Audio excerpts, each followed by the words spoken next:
శ్రీకృష్ణంతో బాధపడుతున్నారా? Be better వారి శిలాజిత్ వాడండి, సామర్థ్యాన్ని పెంచుకోండి. వివరాలకే డిస్క్రిప్షన్లోని లింక్ని క్లిక్ చేయండి. హెచ్ఐవి అన్న ఎయిడ్స్ అని ఒకటే, అది అందరికి తెలియాలి. ఎయిడ్స్ వ్యాధి తగ్గాలంటే పూర్తిగా క్యూర్కి మాత్రం మందులు లేవు. ఎవరైనా చెప్తే తప్పు.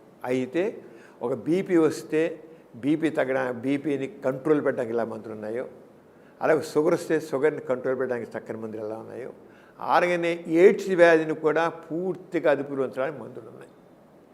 మన షుగర్ ఉన్న వాళ్ళు తరచుగా షుగర్ పరీక్ష చేయించుకుంటూ ఏమైనా దాంట్లో మార్పు వస్తుంటే ఎక్కువ తగ్గులు ఉంటే మనం షుగర్ బిళ్ళల డోసేజ్ మార్చుకున్నట్లుగా, అలాగనే హెచ్ఐవికి సంబంధించిన మందులు కూడా దానికి సంబంధించిన కూడా ప్రతి 6 నెలలకి CD4 count, HIV viral load, ముఖ్యంగా HIV viral load very very important.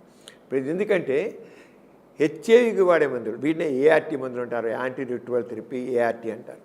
ఈ ART మందులు అన్నమాట. ART మందులు మనం వాడుతుంటే కొంతమంది సడన్గా ఆ మందు పోతే మళ్ళీ హెచ్ఐవి వైరస్ పెరిగిపోతుంది. మనం మందులు సక్రమంగా సరిగ్గా వాడితే ఈ వైరస్ హెచ్ఐవి వైరస్ ఉంటే అవి ఇన్ఎఫెక్టివ్గా అయిపోయి కనబడకుండా పోతాయి, అన్డిటెక్టబుల్ లెవెల్కి వెళ్ళిపోతాయి. కానీ పూర్తిగా పోవు. కానీ మనిషి మామూలు మనిషిలాగా ఉంటాడు. ఒక బీపీ వస్తే మందులు పడితే మనిషిలా చక్కగా మామూలుగా ఉంటాడు, షుగర్ మందు మామూలుగా ఉంటాడు. ఆరంగానే హెచ్ఐవి వచ్చినాడు కూడా. పూర్వకాలం ఏంటి, ఒక 15 ఏళ్ళు 20 ఏళ్ళు ఉండి చనిపోయేవాడు. ఆ రోజుల్లో మందులు లేని మందులు ఉన్నాయి కదా. వీళ్ళు కూడా 80 ఏళ్ళు 90 ఏళ్ళు 100 ఏళ్ళు పూర్తిగా బతుకుతున్నారు. అంచేత హెచ్ఐవి వచ్చిన కనుక అది మరణ శాసనం, నేను త్వరగా చచ్చిపోతాను ఎవ్వరు కోసం లేదు. హెచ్ఐవి వచ్చిన వాళ్ళు పెళ్లి చేసుకోవచ్చు, హెచ్ఐవి వచ్చిన పిల్లలు కనొచ్చు, అన్నీ మావలే, ఏమీ లేదు. ఒక బీపీ వచ్చిన వాళ్ళు షుగర్ వచ్చిన వాళ్ళు పెళ్ళి చేసుకోవట్లేదా, పిల్లలు కంటలేదా, అంతే విధంగా అంతే, ఇంకేం లేదు. అయితే ఇప్పటికీ ఎయిడ్స్ గురించి ఇంకా అపోహలను బట్టి చాలా ఎయిడ్స్ ఉంటే పెళ్లి చేసుకోవట్లేదు, వాళ్ళని ఎవరు పిల్లల్ని ఇవ్వట్లేదు, అయితే పిల్లల్ని ఇవ్వట్లేదు. అలా కాదు, బీపీ ఉన్న వాళ్ళకి, షుగర్ ఉన్న వాళ్ళకి, థైరాయిడ్ ఉన్న వాళ్ళకి ఎలా చేస్తున్నారు ఆ రంగానే వీళ్ళకి పెళ్ళిళ్ళు చేయొచ్చు, పిల్లలు కనొచ్చు. ఆ పిల్లలకి ఏం జబ్బు రాదు. ఎప్పుడైతే మనం ఈ వైరస్ కంప్లీట్గా కంట్రోల్లో ఉంటుందో, కంట్రోల్ ఉన్నప్పుడు అది ఇంక 2వ వారికి ఆ జబ్బు ట్రాన్స్మిట్ అవుతుంది అన్నమాట. ఇన్ఫెక్టివిటీ ఉండదు. అంచేత క్యూర్కి మందు లేవు, కానీ ప్రస్తుతానికి క్యూర్ మందు రావచ్చు, ఫ్యూచర్లో రావని చెప్పలేము. క్యూర్కి మందులు లేవు, కానీ ప్రస్తుతం లేవు, కానీ కంప్లీట్గా కంట్రోల్కి మాత్రం చక్కని మందులు ఉన్నాయి. నిజమే, ఎక్కువగా లావు కంటే మామూలుగా కొద్ది లావు కాదు, మార్బిడ్ ఒబేసిటీ అంటాం, చాలా ఎక్కువగా వాడు. అంటే మరి చాలా లావుగా ఉంటారు కదా. అలా ఉన్నప్పుడు ఏంటవుతుందంటే, మగవాళ్ళు ఉన్నారనుకోండి, మగవాళ్ళలో టెస్టోస్టెరోన్ హార్మోను మనలో లిబిడో అంటే సెక్షువల్ డిజైర్ బాగుండడానికి, సెక్షువల్ పెర్ఫార్మెన్స్ బాగుండడానికి అది తోడ్పడుతుంది. ఎప్పుడైతే ఎక్కువగా లావుగా ఉంటారో, లావుగా ఉన్నప్పుడు ఈ హార్మోను మన శరీరంలో కొన్ని ఎంజైమ్స్ వస్తాయి, ఫ్యాట్లో కొన్ని ఎంజైమ్స్. ఆ ఎంజైమ్స్ ఏం చేస్తాయంటే టెస్టోస్టెరోన్ హార్మోన్ని ఫీమేల్ హార్మోన్గా మార్చేస్తుంది. మేల్ హార్మోన్ ఫీమేల్గా మారిపోయింది. ఏమైపోయింది ఇప్పుడు, మేల్ సంబంధించిన పొటెన్సీ పోయింది. అంతేకాకుండా సెక్స్ హార్మోన్ బైండింగ్ గ్లోబులిన్ అంటాం, అది ఫ్యాట్ ఎక్కువ ఉన్నప్పుడు అది ఎక్కువ తయారవుతుంది. ఆ enzyme sex hormone binding globulin, దానివల్ల కూడా టెస్టోస్టెరోన్ హార్మోన్ తగ్గిపోయి దానివల్ల వాళ్ళు పెర్ఫార్మెన్స్ తగ్గిపోతుంది, లేకపోతే చాలా ఇబ్బంది అయిపోతుంది. అంటే సెక్స్ పరంగా ఎవరికి మా ఒబేసిటీ ఎక్కువ ఉంటుందో, అంటే ఒళ్ళు స్థూలకాయ ఎక్కువ ఉంటుందో, ఆ ఉన్న వాళ్ళలో సెక్స్ తగ్గుతుంది అని చెప్పి మళ్ళీ వీళ్ళు ఆ ఒబేసిటీని తగ్గించేసుకుంటే ఎక్సర్సైజ్ ద్వారా కానీ డైట్ కంట్రోల్ తగ్గించేస్తే మళ్ళీ మొదలైపోతారు. లేకపోతే ఈ రోజుల్లో కొంచెం తగ్గలేకపోతున్నారు వాళ్ళు, అంత ఇదిగా ఫుడ్ తగ్గించలేకపోతున్నారు, లేదా వ్యాయామం చేయలేకపోతున్నారు. బిరియాటిక్ సర్జరీ అంటున్నాం. బిరియాటిక్ సర్జరీ చేయించుకున్నట్లయితే తిండి తీసుకొని తగ్గిపోతే ఆటోమేటిక్గా కొవ్వు కరిగిపోతుంది, మామూలైపోతుంది. అంటే సెక్షువల్ పెర్ఫార్మెన్స్ బాగా ఉండాలంటే ఒళ్ళు ఉండడానికి వీలు లేదు. ఎవరైతే కాస్త కొద్దిగా మామూలు రిక్వైర్డ్ వెయిట్ ఉంటారో ఆ వెయిట్ ఉన్నప్పుడు మాత్రం వాళ్ళ సెక్షువల్ పెర్ఫార్మెన్స్ బాగా ఉంటుంది. అయితే స్ట్రెస్ ఫ్యాక్టర్స్ అవన్నీ వేరే విషయం. ఒళ్ళు వల్ల మాత్రం, స్థూలకాయం వల్ల మాత్రం ఎవరికి తగ్గుతుందో వాళ్ళు మాత్రం ఒళ్ళు తగ్గితే, చక్కగా నిద్రపోతే అంతా మళ్ళీ మామూలుగా ఉంటుంది. చెప్పలేం, అది మాత్రం చెప్పలేం. మనిషిని చూసి మనిషి సెక్షువల్గా యాక్టివ్ ఉంటాడు. ఎందుకంటే సెక్స్ పొటెన్సీ తక్కువ ఉండడానికి కారణం ఏంటి? ఒకటి వాళ్ళు ఉన్న స్ట్రెస్ కారణం. స్ట్రెస్ ఉన్నట్లయితే వాళ్ళకి సెక్స్ డౌన్ అయిపోతుంది. మనిషి చాలా చక్కగా ఉండొచ్చు, చూడడానికి అందరూ వెరీ హ్యాండ్సమ్గా ఉండొచ్చు. హ్యాండ్సమ్గా ఉన్నా కూడా వాళ్ళు స్ట్రెస్ ఫ్యాక్టర్ ఉంటే సెక్స్. ఈ రోజుల్లో సాఫ్ట్వేర్ ఇంజనీర్స్ ఉన్నారు, వాళ్ళు చాలా స్ట్రెస్ ఉంటుంది, చూడడానికి చక్కగా ఉంటున్నారు కానీ ఏం చేయలేకపోతున్నారు. అలాగే మార్కెటింగ్ ఎగ్జిక్యూటివ్స్ ఉన్నారు, అలా ఉన్నారు. ఇంకా ఇతర కొన్ని జాబ్స్లో ఉన్నవాళ్ళు చాలా స్ట్రెస్ ఫీల్ అవుతున్నారు, స్ట్రెస్ ఫీల్ చేయలేకపోతున్నారు. స్ట్రెస్ ఈ మోడర్న్ ఏజ్లో స్ట్రెస్ ప్లేస్ మేజర్ రోల్ వాళ్ళ సెక్షువల్ ఇండిఫిషియన్సీ రావడానికి. అంటే స్ట్రెస్ ఉంటే మనం చెప్పగలమా? స్ట్రెస్ ఉంటే చెప్పలేము. అలాగే వాళ్ళకి ఒక బ్యాడ్ హ్యాబిట్స్ ఉన్నాయి, స్మోకింగ్ ఉన్నా డ్రింకింగ్ ఉన్నా కూడా వాళ్ళు సెక్షువల్. అలాగే వాళ్ళకి లోపల షుగర్ ఎక్కువగా ఉంది, ఒక పైకి షుగర్ వాళ్ళు తెలియదు కదా, మరీ వీక్గా ఉంటే తప్ప షుగర్ ఉన్నది తెలియదు. షుగర్ ఎక్కువ ఉంది అనుకోండి, షుగర్ కూడా తగ్గిపోతుంది, షుగర్ కంట్రోల్ లేకపోయినా వాళ్ళు అవుతుంది. అంతే మనుషులను చూసి వాళ్ళ సెక్షువల్ పెర్ఫార్మెన్స్ పని చెప్పడం. సెక్షువల్ పెర్ఫార్మెన్స్ వల్ల హార్మోన్స్, టెస్టోస్టెరాన్ హార్మోన్ తక్కువ ఉందనుకోండి అది అవుతుంది. అలాగే ప్రోలాక్టిన్ హార్మోన్ ఎక్కువ ఉందనుకోండి సెక్స్ తక్కువ ఉంటుంది. థైరాయిడ్ హార్మోన్ ఉందనుకోండి స్ట్రెస్ తగ్గిపోతుంది, సెక్స్ తగ్గిపోతుంది. అలాగే కొలెస్ట్రాల్ ఎక్కువ ఉందనుకోండి సెక్స్ తగ్గిపోతుంది. అంతే ముఖం చూసి మనం చెప్పలేము, వాళ్ళు పరీక్ష చేసి చెప్పాలి. అంచేత ముఖం చూసేసి అధికారంగా చూసి అబ్బో మనిషి బాగున్నాడు, చక్కగా ఉన్నాడు, చక్కగానే మాట్లాడుతున్నాడు కదా, అవి చక్కగా పనికి వస్తాయంటే అది జరగదు, అది చెప్పలేము. మనిషి చూసి మాత్రం చెప్పలేము. మొటిమలు తగ్గడానికి సెక్స్లో యాక్టివిటీ సంబంధం లేదండి. మొటిమలు రావడానికి ఏంటంటే ప్రధాన కారణం ఏంటంటే యాండ్రోజెన్స్. ఈ సాధారణంగా మగపిల్లల్లో కానీ ఆడపిల్లలో కానీ యుక్త వయసు అంటే 14-15 సంవత్సరాల జరికల్లా ఈ యాండ్రోజెన్స్ ఆడపిల్లలు కూడా వస్తాయి, మగవాళ్ళు కూడా ఉంటాయి. ఈ యాండ్రోజెన్స్ ఇది ఉంది. మామూలుగా ఏంటంటే ఈ మొటిమలు అనేది సాధారణ 3 దశలు 4 దశలు ఉంటాయి, చిన్నగా ఉంటాయి. చిన్నగా ఉన్నట్లయితే అవి పెద్ద ఏం కాదు, ఏం చేయవు, పోతాయి. కొంత ఎక్కువ అవుతాయి. కొద్దిగా ఎక్కువ ఇటుకల్లో ఏముంటుందంటే అక్కడ ఒక బ్యాక్టీరియా చేరుతాయి. బ్యాక్టీరియా చేరి ఈ మొటిమలు పెద్దవి చేస్తాయి. పెద్దవి చేసి పెద్దగా కొంత చీము పడతాయి. ఇది 3వ దశ. ముందేమో చిన్నగా ఉంటాయి, చెమట బుక్కలంతా ఉన్నవి కొద్ది పెద్దవి అవుతాయి. పెద్దవై కొద్ది చీము చూస్తుంది ఫస్ట్. తర్వాత ఇంకా పెద్దవి అయిపోతాయి, కందిగింత అయిపోతాయి. అలా ఇంకా 4 బాగా పెద్ద అయిపోతాయి. వీటికి ఆ బ్యాక్టీరియా వల్ల వస్తున్నమాట. అది ఎప్పుడైతే మొటిమలు ఎక్కువగా ఉంటాయో, మొటిమలు ఎక్కువ ఉన్నప్పుడు మనం దానికి డాక్సైకిల్ కానీ ఎజిత్రోమిసిన్ కానీ టెట్రాసైకిల్ కానీ డాక్టర్ సలహా మీద ఒక కోర్సుగా వాడాలి. కోర్సుగా వాడితే ఇది అవుతుంది. ఇంకా డైట్ కంట్రోల్ ఒకటి ఏంటంటే స్వీట్స్ తగ్గించాలి, కార్బోహైడ్రేట్ పిండి పదార్థాలు తగ్గించాలి. అది అంతే సెక్స్లో యాక్టివ్గా ఉన్న బట్టి పెరుగుతాయని కాదు. జనరల్గా మొటిమలు 13-14 సంవత్సరాల వయసులో మొదలయ్యి 20-24 సంవత్సరాల వరకు ఉంటాయి. సాధారణంగా 20 ఏళ్ళు లేకుండా తర్వాత నిదానంగా బయట తగ్గిపోతుంటాయి. అంటే ఆ టైంలో యాండ్రోజెన్స్ ఎక్కువ ఉంటాయి, ఆడపిల్లని మగపిల్లని ఎక్కువ ఉండి అలసాయి. అంతేగాని సెక్స్లో యాక్టివ్గా ఉండబట్టి ఈ మొటిమలు వచ్చాయి, లేదా సెక్స్లో పాల్గొంటే పోతాయి, ఈ 2 తప్పే. సెక్స్లో రాంగ్ కాన్సెప్ట్ ఎందుకు వస్తుందంటే 18 ఏళ్ళు 20 ఏళ్ళు పెళ్ళి అయ్యాక ఆడపిల్ల పెళ్ళిపోతాయి, ఆడపిల్ల కూడా ముట్టిలు వస్తాయి కదా, వాళ్ళకైనప్పుడు పెళ్ళి అవుతుంది. పెళ్ళి చేసి పెళ్ళి ఏడుకాలు తగ్గిపోయి అనుకుంటారు. పెళ్ళే తగ్గిపోవాలా, న్యాచురల్గానే వాళ్ళలో యాండ్రోజెన్స్ 14-15 సంవత్సరాలు యాండ్రోజెన్స్ 20 ఏళ్ళు 24 ఏళ్ళు చెట్ల అవి ఫేడ్ అయిపోతాయి, ఫేడ్ అయిపోయి తగ్గిపోతాయి. దానికి మూల కారణం ఏంటి? యాండ్రోజెన్స్. దానికి మూల కారణం ఏంటి? బ్యాక్టీరియా కిబులు. వాటి 2 కంట్రోల్ అయితే పోయి అంతేను. అంతే సెక్స్కి పాల్గొనడానికి దీనికి సంబంధం లేదు. సెక్స్లో యాక్టివ్ అంటే స్కిన్ గ్లో అనేది సెక్స్కి సంబంధం లేదు, కానీ ఫేస్ మాత్రం చక్కగా ఉంటుంది. ఎందుకు ఉంటుందంటే సెక్స్లో పాల్గొనడానికి ఫీల్ గుడ్ హార్మోన్స్ లిబరేట్ అవుతాయి. ఫీల్ గుడ్ హార్మోన్స్ ముఖంలో ఒక రకమైన సంతోషాన్ని ఇస్తాయి. మనిషి ఎవరైతే సెక్స్లో పాల్గొంటారో వాళ్ళ ముఖంలో ఒక రకమైన హ్యాపీనెస్ కనబడుతుంది, ఒక తృప్తి కనబడుతుంది సార్, ఒక సంతోషం కనబడుతుంది. ఆ ప్లెషర్ ఆ ఫేస్లో ఉంటుంది. ఎప్పుడైనా సరే మనిషి ఏమో ముఖంలో ఒక మనం చూడండి, ఎవరైనా సరే అబ్బా ఏంటి ఇంత సంతోషంగా ఉన్నావు, ఏంటి నీకు అని అంటుంటారు. అదేంటంటే వాడికి ఒక సంతోషమైన విషయం ఒకటి జరిగింది. ఆడికి సెక్స్లో పడినోడు ఒక చక్కని తృప్తి వస్తుంది. కారణం ఏంటి? ఆ టైం ఎండార్ఫిన్స్ విడుదలవుతాయి. ఎండార్ఫిన్స్ తెలియనటువంటి ఒక సుఖాన్ని ఇస్తాయి. అవన్నీ చేరగల ఆ సుఖం వాడి ఫేస్లో అంటే ఎవరైతే సెక్స్లో యాక్టివ్గా ఉంటారో ఆ ముఖంలో ఒక రకమైన గ్లో ఉంటుంది. ఎందుకంటే always they feel pleasure, happiness. అంచేత సెక్స్ అనే మనిషి యొక్క సంతోషాన్ని, తృప్తిని, హాయిని, అందాన్ని కూడా ఇస్తాయి. సాధారణంగా మగపిల్లల్లో 12 ఏళ్ళు 14 వయసులో 80% మగపిల్లల్లో కోవా బిళ్ళంత రొమ్ములు ఉంటాయి. అవన్నీ ఏంటంటే ఈస్ట్రోజన్ అండ్ టెస్టోస్టెరాన్ యొక్క ఇంబ్యాలెన్స్ వల్ల వస్తుంది. సాధారణంగా మగపిల్లలు అందరూ 80% మీద ఉంటాయి, కానీ 14 ఏళ్ళు వచ్చాడు కల్లా వాళ్ళల్లో టెస్టోస్టెరాన్ హార్మోన్ ఉత్పత్తి ఎక్కువైపోతుంది. దాంతో ఈ హార్మోన్ ఇంబ్యాలెన్స్ పోయి తగ్గిపోతాయి ఆటోమేటిక్గా.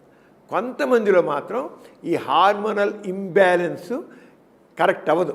కరెక్ట్ కాపాడు కల్లా ఇవి పెరిగిపోతాయి, బొచ్చుదాయి పెరిగిపోతాయి. ఆడవాళ్ళలాగా మగవాళ్ళు కూడా దీన్ని గైనకోమేస్టియా అంటారు. గైనకోమేస్టియా అంటారు. అంటే ఆ మగవాళ్ళకు కూడా ఆడవాళ్ళ రొమ్ములు రావడం. దానికి కారణం ఈస్ట్రోజన్ అండ్ టెస్టోస్టెరాన్. ఈ రెండింటికి ఇంపారు. మగవాళ్ళలో కూడా ఈస్ట్రోజన్ హార్మోన్ ఉంటుంది. అది సాధారణంగా ఎంతవరకు ఉంటుంది? ఈస్ట్రోజన్ హార్మోన్ 10 ఏళ్ళు 12 ఏళ్ళ వరకు కొద్దిగా ఉంటుంది, కానీ తర్వాత లేకుండా పోతుంది, టెస్టోస్టెరాన్ డామినేషన్ అవుతుంది. కానీ ఎవరైతే ఇంబ్యాలెన్స్ వస్తుందో అక్కడ మాత్రం గైనకోమాస్టియా వచ్చి ఒకసారి అందుకుందంటే ఇక పెరిగిపోతూ ఉంటుంది అన్నమాట. అంతేగాని ఎక్కువగా ఉంటే మాత్రం మందులతో తగ్గదు. అసలు మందులతో తగ్గవి. చిన్నపిల్లల్లో 12 ఏళ్ళు 13 ఏళ్ళలో వచ్చేదేమో టెస్టోస్టెరాన్ రాగానే తగ్గిపోతాయి, కానీ తర్వాత పెరిగేవి మాత్రం ఇంకా సర్జరీ చేసి దాన్ని తీసేయాల్సిందే. ఏమాత్రం నిజం కదండి. సెక్స్లో ఎక్కువసార్లు కావాలి పిల్లపడడం అనేది లేదు. కావాలి పిల్లపడడం అనేది అది వేరేది. ఒక ఒక స్త్రీలో నెలకు ఒకటే అండం విడుదలవుతుంది. ఒకటే అండం సాధారణంగా ఒకటే, కానీ కొన్నిసార్లు 2, 3, 4 కూడా విడుదలవుతాయి. దాని మగవాళ్ళు వీరి కణాలు మాత్రం వెళ్ళి మగవాళ్ళకు మిలియన్స్ పడదు ఉంటాయి, కానీ వాటి నుంచి ఏదో ఒకటే వెళ్ళి అండంతో కలుస్తుంది. అండంతో కలిస్తే ఒక జైగోట్ అంటాం, ఒక సంయుక్త బీజకణం. ఆ జైగోట్ ఫార్మ్ అయితే ఏంటంటే ఒక్కోసారి ఏంటంటే అది డివైడ్ అయ్యి అది విడిపోతుంది వేరుగా. మామూలుగా అయితే ఒకటే ఉంటుంది, జైగోట్ ఒకటే ఉంటుంది, కానీ ఆ జైగోట్ 2 కింద డివైడ్ అయిపోతుంది. అప్పుడు కవర్లో దాన్ని యూనిఓవలార్ ట్విన్స్ అంటాం అన్నమాట. యూనిఓవలార్ ట్విన్స్. అలా కాకుండా కొందరు ఆడవాళ్ళల్లో 2, 3, 4 అలా అండాలు విడుదలవుతాయి. ఆ అండాలన్నీ ఒకేసారి విడుదలవుతాయి. అన్నాలు విడుదలైతే అన్నిటితో వీరి కణాలు కలిసి ఇద్దరు కవలు 3 కలవలు. దాంట్లో కొంత ఆడపిల్ల కావచ్చు, కొన్ని మగపిల్లలు కావచ్చు, వేరువేరుగా పుడతారు అన్నమాట. బైనోలార్ ట్విన్స్ అంటాం వాళ్ళని. వాళ్ళు ఏంటంటే 2 రకాలు వేరువేరుగా సెక్స్ ఉంటాయి, వేరువేరు అండాలు పోయి అవి ఎక్కువ అయినప్పుడు. అంచేత 2 రకాల ట్విన్స్ పోయి ఒకే అన్నం విడుదలవడం, అది 2 కింద విడవడం, అదే ఉండదు. రెండోది వేరువేరుగా అండాలు ఆరంగా పుడతారు, కానీ ఎక్కువసారి సెక్స్లో పాల్గొనడం కాదు. ఆడవాళ్ళల్లో విడుదలైన అండాలు బట్టి సంఖ్య బట్టి కవలు పడడం ఉంటుంది. కండపుష్టి ఎక్కువ మగవాడు సెక్స్లో బాగుపడదండి. సెక్స్లో బాగా పార్టిసిపేట్ చేయడం అనేది పీలగా ఉన్నవాడు కూడా చక్కగా వండర్ఫుల్గా చేస్తాడు. కండపుష్టి ఉన్నవాడు పాల్గొనలేకపోవచ్చు. కావాల్సింది ఎక్కడ మెయిన్గా డిజైర్, కోరిక. రెండోది అమ్మాయి మీద మంచి అట్రాక్షన్, అలాగే అమ్మాయి కూడా కోఆపరేషన్. ఈయన కావాలి. అన్నిటికంటే అతనితో కోరిక ఉండాలి. రెండోది అమ్మాయి మీద చక్కని అట్రాక్షన్, ఆకర్షణ ఉండాలి. అమ్మాయి కూడా అతనితో చక్కని కోఆపరేషన్ ఉండాలి. ఆ ఉన్నప్పుడు చక్కగా దాన్ని కండపుష్టి లేదు. ఎంత చక్కగా కండపుష్టి ఉన్నా వాడికి అమ్మాయి మీద ఆకర్షణ లేకపోతే చేయలేడు. అలాగే అతను అమ్మాయి కోఆపరేషన్ చేయలేడు. అలాగే లేదా అలసట చేయలేడు. అంటే కండపుష్టితో సంబంధం లేదు. పీలగా ఉన్నవాడు కూడా బక్క పిన్నులో ఉన్నవాడు కూడా వండర్ఫుల్ చేస్తాడు. అక్కడ మెయిన్ ఏంటంటే కండబలం కావాల్సింది, అక్కడ కావాల్సింది కోరిక, అలాగే హార్మోన్స్, అట్రాక్షన్, కోఆపరేషన్, వాటి వల్ల ఉంటుంది. ఏమాత్రం నిజం లేదు. గడ్డాల మీసాలకి సెక్స్కి సంబంధం లేదు. గడ్డాల మీసాలు అనేది కొంతవరకు టెస్టోస్టెరాన్ హార్మోన్ డిపెండ్ అయింది, కానీ అంతకంటే మించి మన జీన్స్ మీద ఆధారపడింది. అంచేత ఏజ్, వయసు, ఆ వయసు ఏ వయసు? దానిగా 15, 16 ఏళ్ళ వయసు నుంచి అవుతుంది. ఆ వయసులో టెస్టోస్టెరాన్ హార్మోన్ ఎక్కువ ఉంటుంది. ఎక్కువ ఉన్నవాడికల్లా గడ్డాల మీసాలు. అయితే టెస్టోస్టెరాన్ హార్మోన్ ఉన్నంత మాత్రాన గడ్డాల మీసాలు ఫుల్గా రావలేదు. ఎందుకని? కొంతమంది క్రోమోజోన్లో జీన్స్ అని ఉంటాయి. వీటికి గడ్డాల మీసాలు జీన్స్, ఆ జీన్స్ సరిగ్గా లేకపోతే వాటిలో తేడా ఉంటే గడ్డాల మీసాలు. కానీ సెక్స్ ఒక పర్పస్ దేని మీద ఆధారపడింది? అక్కడ ఉండి విడుదల ఏంటి? హార్మోన్ మీద ఆధారపడింది. హార్మోన్స్ మీద తక్కిన కెమికల్స్ మీద ఆధారపడి ఉంది కానీ దీని మీద కాదు. అంచేత జీన్స్ కొంతమంది ఇది అన్నమాట. అంచేత మనం ఇంకా మూడోది ఏంటి, ఇక వాడికి తీసుకుని చక్కని ఆహారం పెట్టుకుంటుంది. వాళ్ళు ఉన్న హార్మోన్స్ ఆహారం వాళ్ళగా ఉంటుందన్నమాట.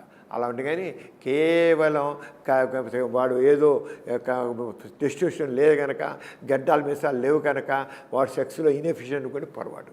గడ్డాల మీసాలు లేకపోయినా సరే వాళ్ళు మెయిన్గా ఉండేటి ఆ టెస్టోస్టెరాన్ హార్మోన్స్ చక్కగా ఉన్నట్లయితే, అలాగే తక్కిన హార్మోన్స్ చక్కగా ఉన్నట్లయితే సెక్స్లో వండర్ఫుల్గా చేస్తారు. ఆడవాళ్ళలో సెక్షువల్ ఫీలింగ్స్ దానికి లేదండి, బాడీ పార్ట్స్కి సంబంధం లేదు. సెక్షువల్ ఫీలింగ్స్ అనేది మీకు బాడీ లావుగా ఉందా, సన్నంగా ఉందా, స్లిమ్గా ఉందా, ట్రిమ్గా ఉందా అనేది లేదు. వాళ్ళ ఆరోగ్యం బట్టి ఉంది, వాళ్ళు తీసుకున్న ఆహారం బట్టి ఉంది, వాళ్ళు తీసుకునే విశ్రాంతి బట్టి ఉంది, వాళ్ళు ఉండేది మైండ్లో ఉండేటి థాట్ ప్రాసెస్ బట్టి ఉంటుంది. అంతేగాని వాళ్ళు ఏ రంగా ఉన్నారు, స్లిమ్గా ఉన్నారా, ఎలా చక్కగా ఉన్నారా, వాళ్ళు ఎలా ఉంది, ఫిగర్ ఎలా ఉంది అనేది సంబంధం లేనే లేదు. ఉందంతా హార్మోన్స్ పెట్టి ఉంటుంది. హార్మోన్స్ బాడీలో ఉంది. రెండోది వాళ్ళ హ్యాబిట్స్ పెట్టి ఉంటుంది, లైఫ్ స్టైల్ మీద పెట్టి, దాని మంచి విశ్రాంతి తీసుకుని పెట్టి ఉంటుంది. వాళ్ళ థాట్ బ్రెయిన్లో వాళ్ళ ఆలోచనలు పుట్టాలి. ఆలోచనలు పుట్టడం ఎలా ఉంది అనేది ఉంటుంది. స్ట్రెస్ ఫ్యాక్టర్ ఉంటుంది. స్ట్రెస్ ఫ్యాక్టర్ మర్చిపోకూడదు. అన్నిట్లో స్ట్రెస్ వెరీ వెరీ ఇంపార్టెంట్. ఆరోగ్యం ఉంటుంది కానీ వాళ్ళ బాడీ స్ట్రక్చర్ బట్టి ఎక్కడ ఉండదు. సేఫ్ పీరియడ్ అనేది మామూలుగా కుటుంబ నియంత్రణలో ఉపయోగిస్తూ ఉన్నది. సేఫ్ పీరియడ్ కుటుంబ నియంత్రణలు ఏంటంటే గర్భం రాకూడదని అనుకుంటాం. గర్భం రాకూడదు అనుకున్నప్పుడు ఎలాగా కనీసం కొంతకైనా మన ప్రొటెక్షన్ ఎలా ఉంటుంది. స్త్రీలు నెలకు ఒక్కసారి అన్నం విడుదలవుతుంది. రెగ్యులర్గా ప్రతి 25 రోజులు కానీ 30 రోజులు కానీ మెన్సెస్ ఇచ్చే వాళ్ళల్లో అన్నం విడుదల నెల మధ్యలో ఉంటుంది. నెల మధ్య 14 రోజులు. దానికి 2 రోజులు ముందు కానీ 2 రోజుల తర్వాత కానీ అవ్వచ్చు. 25 రోజులు కొంత 25 రోజులు అవుతారు, కానీ 30 రోజులు అవుతారు, కానీ 32 రోజులు అవుతారు. కరెక్ట్గా ఎప్పుడు అదే రోజు కావాలి. అయ్యే వాళ్ళకి 14 2 రోజులు ముందు కానీ వెనక. ఆ రోజుల్లో సెక్స్లో పాల్గొని కడుపు వస్తుంది. కడుపు రాకూడదు అనుకున్న వాళ్ళు మెన్సెస్ అయిన రోజు నుంచి 10వ రోజు వరకు సెక్స్లో పాల్గొంటే సాధారణంగా గర్భం రాదు. అలాగే 18వ రోజు నుంచి మెన్సెస్ వచ్చేదాకా గర్భం రాదు. దాన్ని సేఫ్ పీరియడ్ అంటారు. 11వ రోజు నుంచి 18 రోజు వరకు 11 నుంచి 18 రోజు వరకు అన్సేఫ్ పీరియడ్, అంటే గర్భం వచ్చే దినాలు. 80% కేసుల్లో ఈ సేఫ్ పీరియడ్ అనేది అంటే మెన్సెస్ కనబడే రోజు నుంచి 10 రోజు వరకు సేఫ్ పీరియడ్. అలాగే 19 రోజు నుంచి మెన్సెస్ వచ్చే వరకు మళ్ళీ సేఫ్ పీరియడ్. మధ్యలోది అన్సేఫ్ పీరియడ్. కానీ దీన్ని ఎంతవరకు అంటే 80%, 80% కేసుల్లోనే ఈ సక్సెస్. ఎందుకంటే అన్నం ఒక్కోసారి ముందు కూడా రావచ్చు, మెన్సెస్ టైంలో కూడా విడుదలవచ్చు. ఎందుకంటే మెన్సెస్కి అన్నం విడుదలకి సంబంధం లేదు. అన్నం ఎప్పుడైనా విడుదలవచ్చు. అయితే ఇక మెన్సెస్ టైంలో అన్నం విడుదల మాత్రం జనరల్గా అది దానివల్ల అప్పుడు మెన్సెస్లో సెక్స్లో పాల్గొన్నా గర్భం రాదు. అది ఎందుకంటే అది గర్భం వచ్చాక వచ్చి దానిలో ఇంప్లాంట్ ఇవ్వడానికి ఎండోమెట్రీ ఉండదు, అక్కడ అదే ఉండదు. కానీ సేఫ్ పీరియడ్ మాత్రం మెన్సెస్ అయిన రోజు నుంచి 10వ రోజు వరకు, 19వ రోజు నుంచి నడిచేది. అది ఎంత ఎన్ని కేసుల్లో 80% కేసుల్లో 11th నుంచి 19th 18th డే వరకు. బ్రెస్ట్ సైజు పెరగడానికి మా ఆహారానికి సంబంధం లేదండి. అది వాళ్ళు అన్న జీన్స్ ప్రకారం ఉంటుంది. జీన్స్ ప్రకారం వాళ్ళకి తీసిన మొట్టమొదటిలో ఉన్న ఆరోగ్యం పెట్టి కూడా కొంత ఉంటుంది. ఎందుకంటే కొవ్వు కాదు దాంట్లో. వాళ్ళు సరైన ఆహారం తీసుకోకపోతే అనారోగ్యం ఉంటే రాదు. మెయిన్గా మాత్రం హార్మోన్స్ అండ్ జీన్స్ ఆ రెండు రోల్ ప్లే చేస్తాయి. వాళ్ళు ఈస్ట్రోజన్ హార్మోన్ కావాలి. ఈస్ట్రోజన్ హార్మోన్ సరిగ్గా ఉంటే చక్కగా పొందిగ్గా బ్రెస్ట్ డెవలప్ అవుతుంది. అలాగే దానికి తగ్గట్టుగా ఏ రకంగా అనారోగ్యం లేకుండా మంచి ఆహారం కూడా తీసుకుంటూ ఉంటే చక్కగా పెరగిన వాళ్ళు కూడా ఉంటారు. మంచి ఆరోగ్యంలో కూడా బ్రెస్ట్ పెరిగిన వాళ్ళు ఉంటారు. అంచేత ఆ బ్రెస్ట్ పెరగాలని మాత్రం మెయిన్గా జీన్స్ మీద ఆధారపడి ఉంటుంది. మద్యం సేవిస్తే సెక్స్ కోరికనే వస్తుంది. ఎందుకంటే మద్యం అనేది స్టిమ్యులేట్ చేస్తుంది, మన డ్రాప్ని స్టిమ్యులేట్ చేస్తుంది. మనిషిలో సెక్స్ కోరిక మాత్రం బ్రెయిన్లోనే పుట్టాలి. అంచేది ముందు వాళ్ళు సెక్షువల్ థాట్ ఉంటుంది, లేకుండా ఉండదు. సెక్షువల్ థాట్ ఉంటే ఈ మద్యం తీసుకున్నప్పుడు మనలో అన్న డోపమైన్ కానీ ఇవి ఏం చేస్తాయంటే వీటిని ఇంకా ఎన్హాన్స్ చేస్తాయి, పెంచుతాయి కోరికని. కోరిక మొత్తం బ్రెయిన్లోనే పుట్టాలి. ఆ మద్యం కోరికని పుట్టించదు, కోరికని సపోర్ట్ చేసి పెంచుతుంది కోరికని. అంతేగాని మద్యం తీసుకుంటే కోరిక వచ్చేసి కోరిక లేనివాడు మద్యం తీసుకుంటే చేసేది ఏం లేదు, నిద్రపోతాడు వాడు. మద్యం తీసుకుంటే మాత్రం కోరిక పుట్టదు, పుట్టిన కోరిక మాత్రం పెరుగుతుంది. పెరిగి చేస్తా. అయితే 1 or 2 పెగ్స్ వరకే అది పనిచేస్తుంది. 2-3 పెగ్గులు పెరిగితే మాత్రం వాడు వాచాలత్వం పెరుగుతుంది, కానీ ఊరు బాగుతాడు, కానీ పెర్ఫార్మెన్స్ 0 అయిపోతుంది, పెర్ఫార్మెన్స్ ఉండదు. అంచేత 1 or 2 పెగ్స్ వరకు మాత్రం బాగా విరగదీస్తాడు. ఎందుకంటే కొద్దిగా ఎనర్జీ లెవెల్స్ పెరుగుతాయి, వాడికి దోపమైన్ వచ్చేటికల్లా ఎనర్జీ పెరుగుతుంది, డిజైర్ పెరుగుతుంది, ఇంకా కోరికని పెంచుతుంది, పెర్ఫార్మెన్స్ బాగుంటుంది. తర్వాత ఇంకా డల్ అయిపోతాడు అనమాట. అంతే మాటలు ఏమవుతాయి కానీ చేతలు ఉండవు.